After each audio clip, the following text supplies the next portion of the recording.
Every pregnancy needs utmost care and attention. But certain pregnancies need a little extra attention. An RH negative mother carrying an RH positive baby is at increased risk of complications. BSV is at the forefront to ensure safe delivery in every RH negative pregnancy.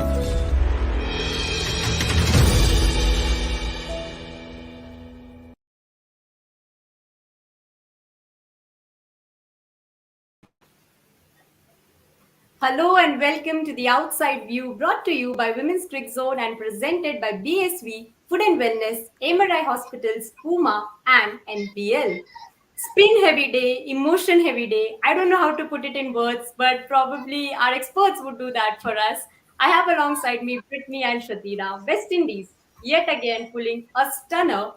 Probably Bay Oval is meant to give us those thrilling encounters from West Indies, and West Indies would we've been there, we've done already. Brittany. Oh, that's how we started the tournament. I guess close games is how we're going to finish off the tournament. But what a game! What a game! Super proud of Bangladesh. A lot of people never thought that they would have ever put up such a fight, but to bring it straight down to the last over, what a game! Definitely, we'll go to the individual performances in a while, but Shatira, just on how the final 2-3 overs turned out for Bangladesh and how West Indies took that game deep enough. They just deserve all the credit for believing in themselves and putting that show on display. Probably a kind of a repeat from what they did against New Zealand. Obviously, end of the day is all about nerve. What I told you before, like cricket is all about nerve. So here the target was not too high, but they have when they have started losing the wicket, they couldn't stay there. But Nahida played really very well. She made the match for exciting, definitely, because how she played, she was taking the strikes, and she was trying to do runs, but unfortunately she could not make it finally. Yeah, Bangladesh lose the match, but Bangladesh have win the heart everyone. Like they win the love of everyone. How they played in this match, they really real hero. It's not about like you have to win the match always, but how they fight, it was excellent. And this was going to be the case either wise today. Even if West Indies would have ended on the losing side, we would have said the same what you said for Bangladesh, because that's the fighting spirit that both of the teams have shown today. But let's have a look at the scorecard. It's going to be interesting to see how things have turned down there. West Indies bowlers, of course, making a good comeback to the game, giving Britney all those nerves. South Africa gave Dane yesterday the same. And Sharmeen Akhtar and Shamima Sultana, of course, falling prey to HAYLEY Matthews, Farjana Haq, Nigar Sultana, tried to provide that stability to the team. At the end, Salma Khatun's big wicket there for Taylor, and then Nahida Akhtar tried to get the team to the finish line, but unfortunately couldn't. West Indies bowling. How can we just not talk about HAYLEY Matthews? If it's not the bat, if it there's it's with the ball. And of course, Karishma Ramarak will get to her and Afi Fletcher. So first we'll get to HAYLEY Matthews. She didn't do much with the bat in the last game, but probably made it for the same by her catches and her bowling in the last game against Australia. Australia got to the finish line, but HAYLEY Matthews was there. We were talking about her today. Once again, she's there picking up those 4 wickets. We were talking how Bangladesh top order has given the team solid starts. She didn't allow them to do that today. HAYLEY Matthews, Britney, just there everywhere where West Indies is playing the game.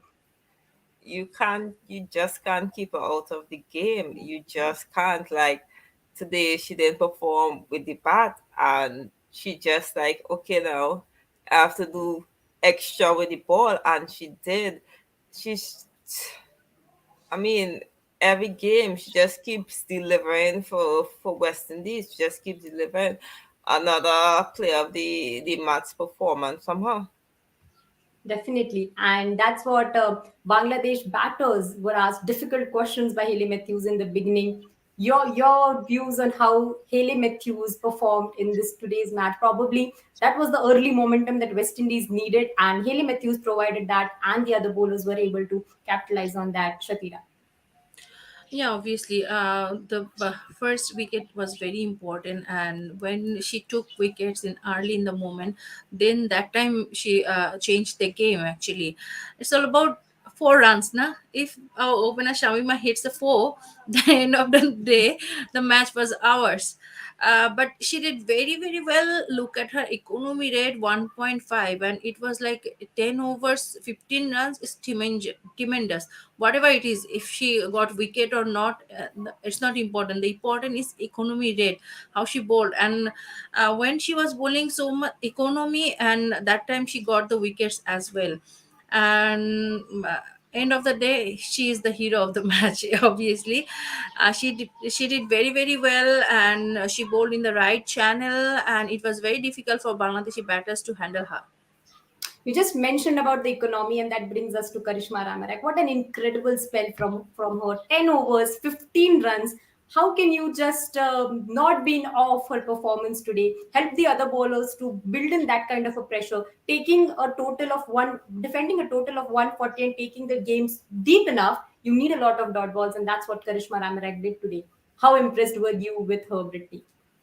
Your pick of the bowler. Let Yes, me just say my that. pick of the bowler. I am really, really happy for the fact that she's have some really, really big shoes to fill in terms of replacing Anissa Mohammed into the team. And like you said, 10 overs, 15 runs, three maidens, even though she did not get wickets. And that's the thing about bowling partnership. It's not about always getting wicket from each end. It's about one end applying pressure, and sometimes you get wickets from the other end. And she bowled beautiful today. She continued the performance she did against Australia. So it seems to me like she might be, in West Indies starting lineup a little more often now. Just making her selection count there, and that was an incredible spell from her today. But we enjoyed the phone calls as well, didn't we, Brittany? Fletcher coming in the side today. We were all talking about a variation in West Indies bowling, and that went in West Indies favor today. Those three important wickets and those phone call celebrations. Probably it was a day of celebrations today. We saw a lot of celebrations from Bangladesh as well, and a special one from West Indies. Inspirational story it is, coming from a maternal leave and then doing the job for the side. Should be a special one for her today.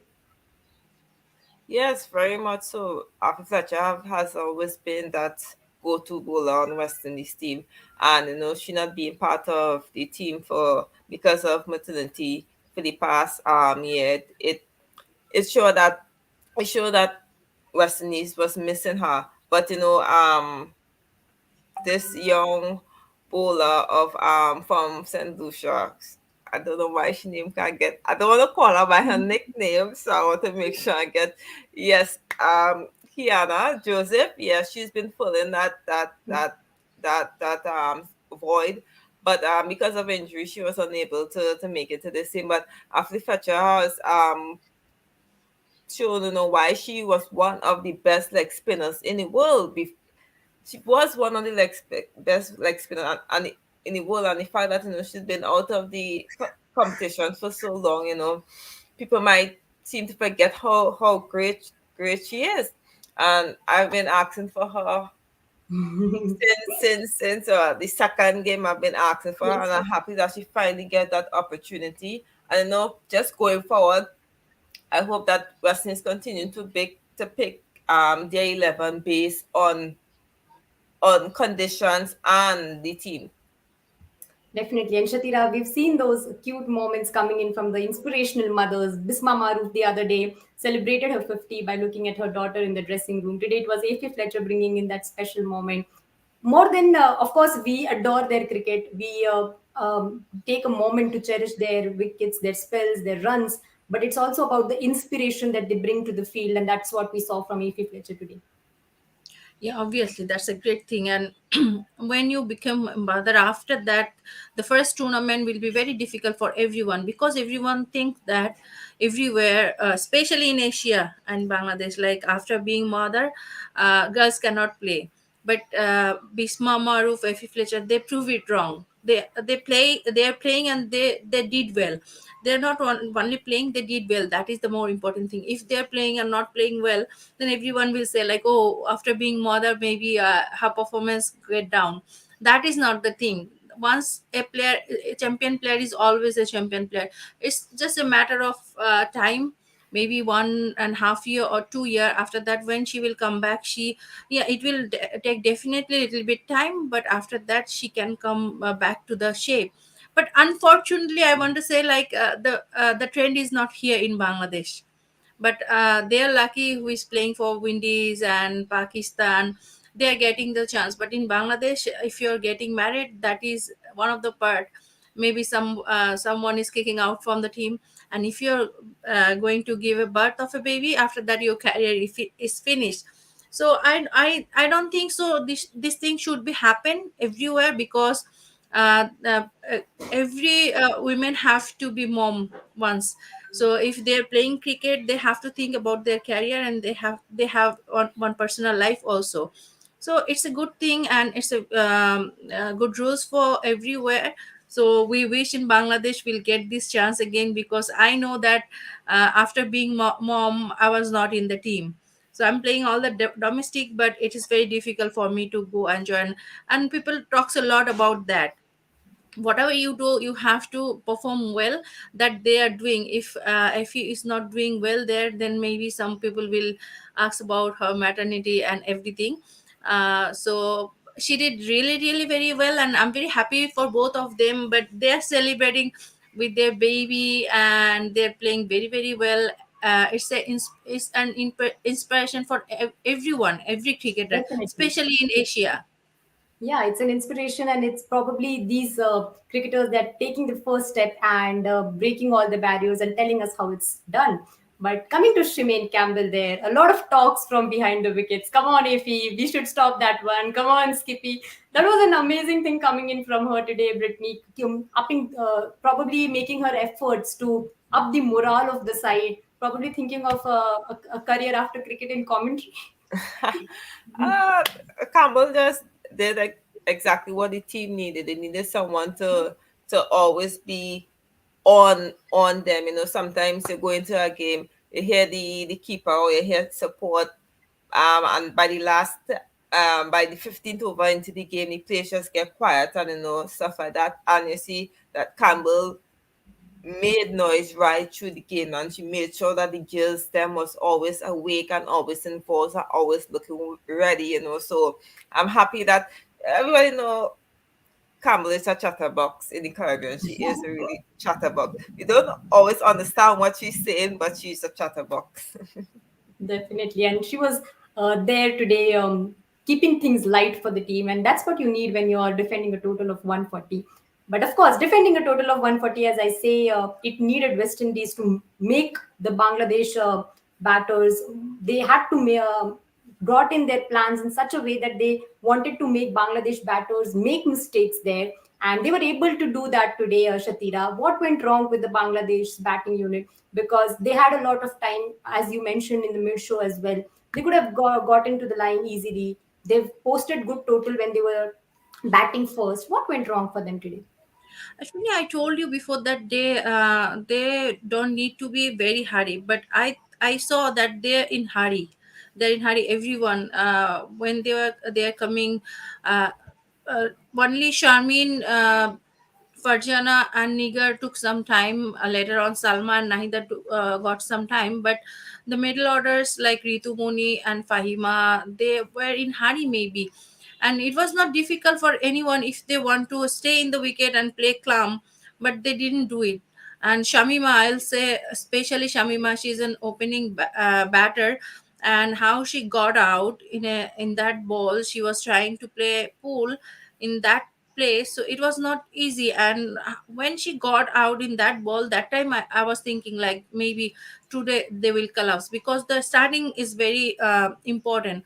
when your opener will get out like that, so your team will be in trouble, because Shamima every day, she have given a good start. She have given 15 to 17 to 30 runs in the scoreboard. That helps to the both of the opener to go long run. But today in the early first over, she got out. After that, when Farjana went, that is first over, na, she went like as an opener. So it was difficult for her as well, but she couldn't continue every day. We cannot like we cannot ask her every day to give as half century for the team, na. So some other batters have to take the responsibility in the middle order. So today it was their responsibility, Ritu Moni and Fahima as well, but they were failed to do it. But it was a very very easy game, but I think they were in hurry. And definitely, Nigar Sultana was also trying to stand there still for the side, bring some stability to the side, and she would be disappointed with not taking the team to the finish line. But heading into the next game, West Indies are going to play against Pakistan. So, what are the learnings they would want to take from this game, Brittany? They wouldn't want this like a game like this today. They wanted to take it deep, but with the batting, they would want to put their thinking hats on so as to how they are heading, because it's Pakistan and then it's South Africa. South Africa have been in a terrific form. You need to pull your socks. Yeah, we have Pakistan to play next. Pakistan is not a pushover team, despite the fact that Bangladesh did beat them. But look at the past two series we played against Pakistan in the Caribbean. We won 3-2, and then we went to Pakistan before the qualifiers where we won. But it was a very competitive series. So these are two teams that know themselves very well, just like West Indies and West Indies against South Africa. They have played a lot of series between each other, so these teams know each other really really well. So it's going to be an exciting game. I know Pakistan going to come out with a lot of confidence, because the fact that yes, we've played a lot of matches against West Indies, and also to the fact that they're looking at these close wins West Indies have been things, so they know that they have a chance to win. A lot of teams going to be looking at, okay, I have a chance to win against West Indies. Let me just don't make it get down to the last over, because whenever I get down to the last over, West Indies win. Definitely not taking the game to the last over. It's just a disclaimer to all the teams out there. And of course, for Bangladesh, we always keep on saying that they have been good on the field today. They were good. They were good with their bowling. It's the batting that had let them down today. So heading into the next game, learnings from this game, what would they want to take ahead, Shathira? They did very well in the field, definitely, but for batters, they have to think a lot, especially in middle orders. Top orders were doing well. Unfortunately, today they couldn't do so well, but they got the start. Farjana, whoever will get the start, at least they will cross 20 runs. They should go long run. That is the rules of cricket, na. So our 3 to 4 batters get very good start. They were set, but they could not play long. They could not make the match to win. So in that place, maybe they have to be little bit stable and they have to think long. And Definitely. And and yeah, just to add to what Tushira is speaking about, I think Bangladesh approach to the how they approach the innings, was probably where they had the downfall. Saying okay, we have 300 plus balls to chase just 140 other runs is probably why they applied pressure on them. I think they did exactly what West Indies did when they was batting, thinking, okay, we have all this ball and we just gonna stay and choke and pick up the little singles and other wides and stuff like that. In a situation like that, when a team coming in only score 140 and coming to bowl, you have to try to. You left the game with the momentum. When you come back in the game, you have to try to keep that momentum going right through. They allowed West Indies to take back that momentum right through the game. definitely. And one disclaimer that Britney has given us is don't take the game deep enough. And to the final over, especially against West Indies, a lot of learnings for Bangladesh as well. They were clinical with the ball, restricting the batting unit of West Indies to a modest total of 140. But a little bit of a batting collapse there cost them the game. And just we know that it's day over, it was final over, and West Indies were destined to win it probably today. So that was it from the post-match show between West Indies and Bangladesh. We will of course catch up with you for tomorrow's game between India versus Australia. An exciting encounter coming your way. So stay tuned to Women's Cricket Zone for all the updates on women's cricket.